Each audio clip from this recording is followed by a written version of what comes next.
皆さん、こんにちは。本日は、偉い会長の、プラレール、博に、ご来場いただきまして、ありがとうございます。第1回となる今回の、テーマは、小座式モノレールを組み込む、リニアを開通させる、スイッチバックを入れる、以上3点のテーマで作っていきます。概要欄にあるように、ノープランで作っていきますので、最後までお楽しみいただければ、幸いです。途中、場面の転換の時に、プラレール動く図鑑をお届けします。お楽しみください。また、完成後の走行模様、エンディングも別にアップしておりますので、よければご覧ください。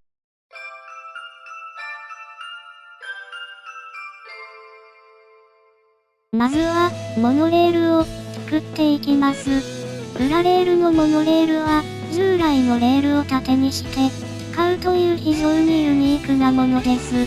今回のような小座式と、懸垂式の2つのパターンが、プラレールにはあります。どちらもすでに絶版ですので、非常にレアパーツになっています。大きなレイアウトを作るには、2枚直線レールを使うことで、橋桁やモノレール用、曲線レールを節約できます。分岐ができないので、ぐるっと一周するだけになります。このモノレールをベースにレイアウトを作っていくことになります。まさか、このモノレールが後々足かせになるとは思いませんでした。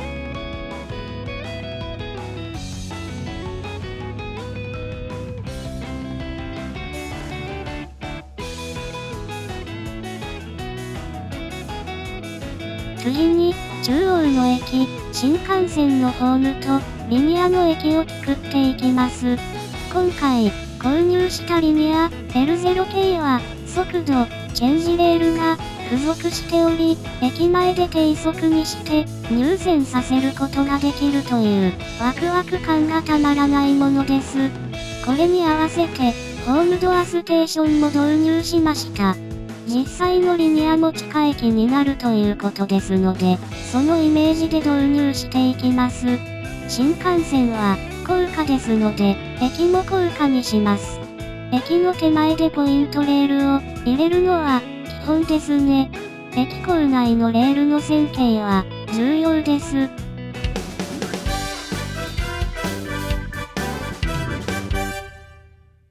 中央の駅の場所を変えました。引き続き、中央の駅を作っていきます。通過線を入れたいと思って、いろいろ試行錯誤しているところです。レールの長さや部屋の広さがあるので、何度もレールを変更しながら、勘とセンスで作っていきます。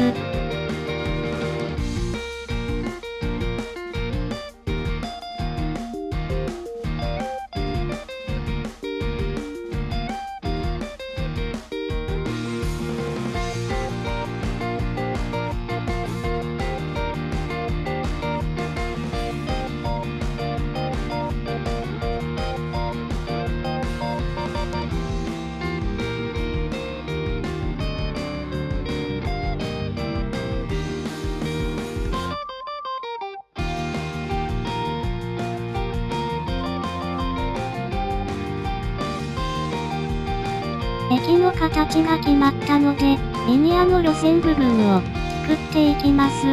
リニアは実際も直線区間が長いので、そういうイメージで作っていきます。モノレールの部分にちょうどぶつかるので、坂レールで高さを上げ、大鉄橋で大きくまたぐ感じにしています。次に、新幹線の路線を作っていきます。複線ブロック橋桁と複線レールを使って、高架の複線路線を作っていきます。微妙に長さが足りない部分などは、4分の1レールや2分の1レールなどを使って仕上げていきます。もう一方の路線は、複線ですが、新幹線と在来線と交換できるように作っていきます。部屋の壁があるので、すぐに曲線レールで曲げて、橋桁で高架にしていくしかありません。モノレールを避けるように高架にして、大鉄橋でまたぎました。モノレール車両がきちんと通るかテストします。モノレールはレールが限定されるため、線路の位置変更が難しく、通常の線路で越えたり、くぐり抜けたりして高架路線で、敷設していきます。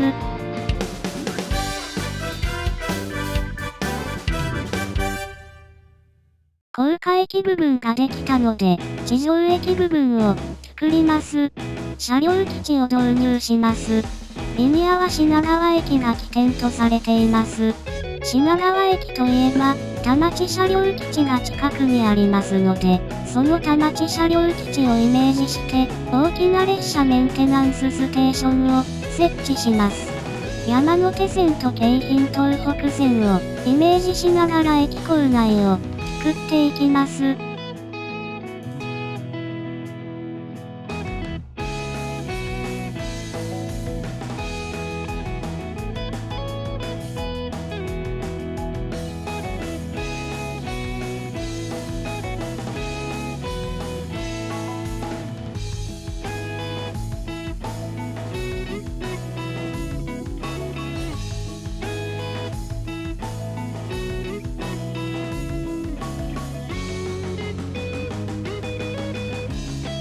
駅ができてきたので、山手線部分をつなげていきます。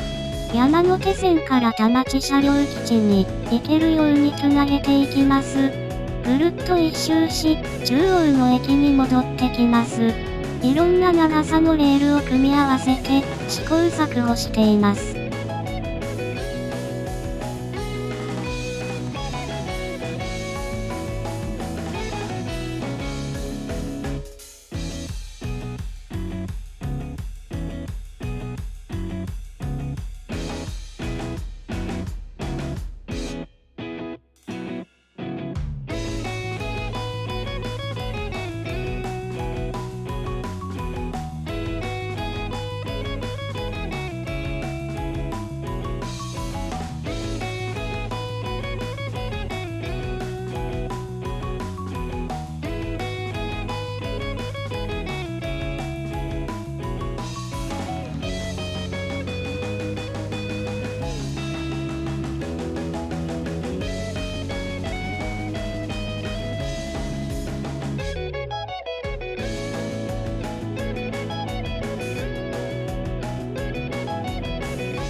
リニア路線もどうつなげるのかも忘れていました。先にリニア路線を仕上げます。自動ターンアウトレールは、セットの状態で設置すると、ポイントが切り替わらないので、この特性を使って、リニアが戻ってきた時に、常にポイントを直線に向かうようにします。その先に速度、チェンジレールで減速させ、駅に入線させます。自動ターンアウトレールの直後に、チェンジレールで高速にすることで、リニア感を出しました。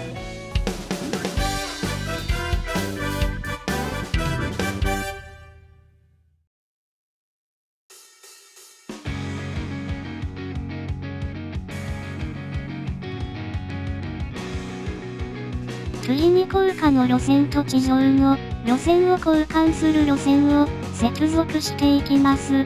ここで、もともと敷設していた新幹線の線路、モノレールの線路とぶつかります。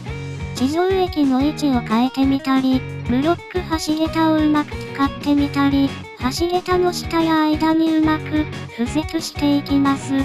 中央の駅からの京浜東北線をイメージした路線と、もう一路線の部分をどうつなげていくか、四苦八苦しています。今回、一番の難工事です。ブロック橋桁の間、モノレール路線の下をうまくくぐらせて抜けていきます。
うまくつながりました。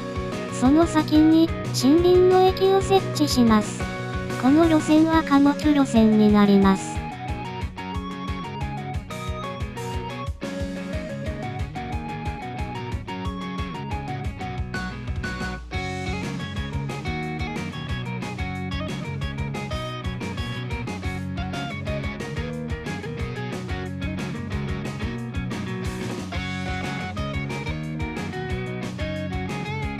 先に今回のテーマであるスイッチバック路線を組み込みます。実はもう一段階スイッチバックを入れてさらに登ろうと思いましたが、伏線ポイントレールが足りませんでした。次回はもう一個へのスイッチバックができるように、レールを調達しておきたいと思います。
スイッチバックを終えると、中央の駅をまたぐように地下レールを使って戻ってきます。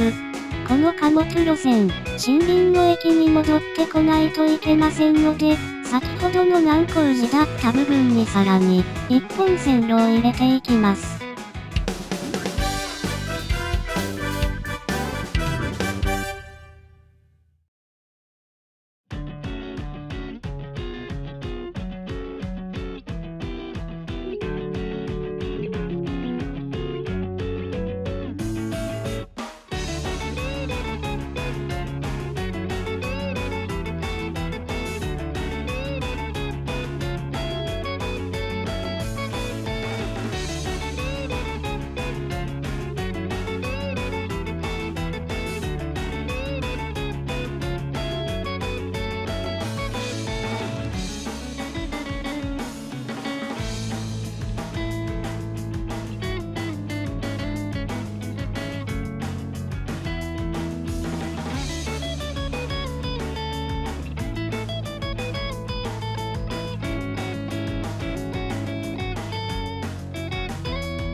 貨物路線は車両基地にも行けるようにしたいので、大きな列車メンテナンスステーションに接続します。貨物駅、操車場のイメージです。新幹線の高架路線の下を抜けようと敷設していきましたが、先で山手線の路線、リニア路線にぶつかってしまいます。そこで、新幹線の路線の高架を一段階上げて、貨物路線も高架路線にし、さらに、リニア路線を越えていくように、敷設していきます。ついでに、山手線に中間駅を入れてみました。次に、もう一方の地上路線に取り掛かります。京浜東北線をイメージしている路線です。この路線、隣の部屋に行く路線ですが、当然、こっちの部屋の中央の駅に戻ってくる必要があります。橋桁をフル活用し、どうやって戻していくかいろいろ試しているところです。モノレールの路線は越えるように、ブロック橋桁を使い敷設していきます。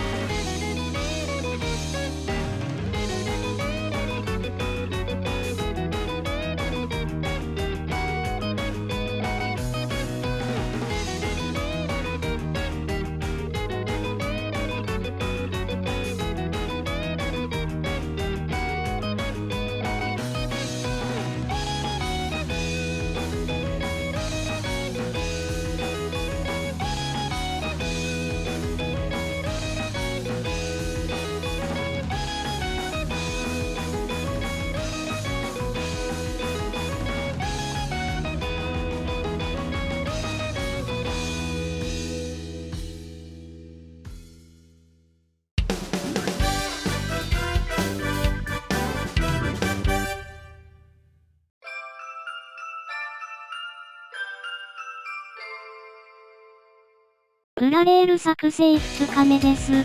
昨晩試したのは、すべて取り壊し、引き続き、京浜東北線を作っていきます。また、もう一路線を中央の駅から隣の部屋に持っていきます。この路線の先には、プラレール定番レイアウトを作る予定です。定番レイアウトといえば、察しの通り、ぐるぐる坂レールのタワーです。モノレールの路線が絶妙な位置にあるため、橋桁や鉄橋で越えたりくぐったりと、大変です。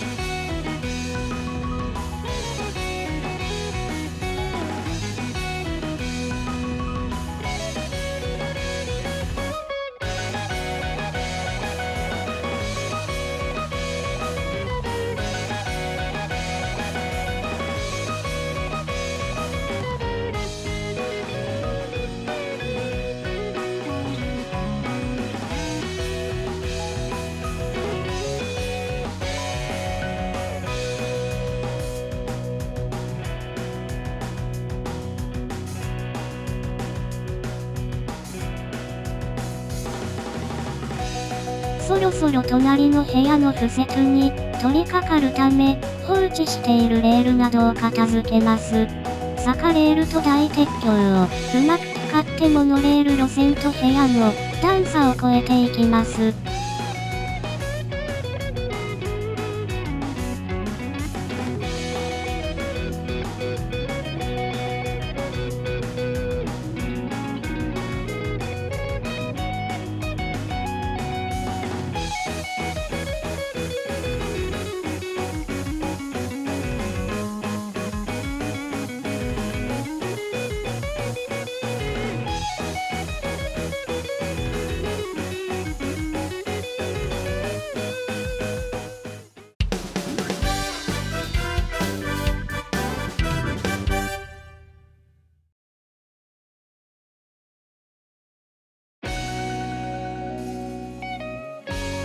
ここに来て、裏ロードの部分に取り掛かっています。と、ここまで作ってきましたが、実は、敷設の動画はここまで。気づいたら SD カードの容量が切れていました。全部見たかった方、すみません。次回は完成まで撮影します。そして、編集していて思いましたが、アングルも、もう少し真上に近い位置から撮影し、全体が見えるようにしたいと思います。よかったら、完成走行中の動画も見ていただければ幸いです。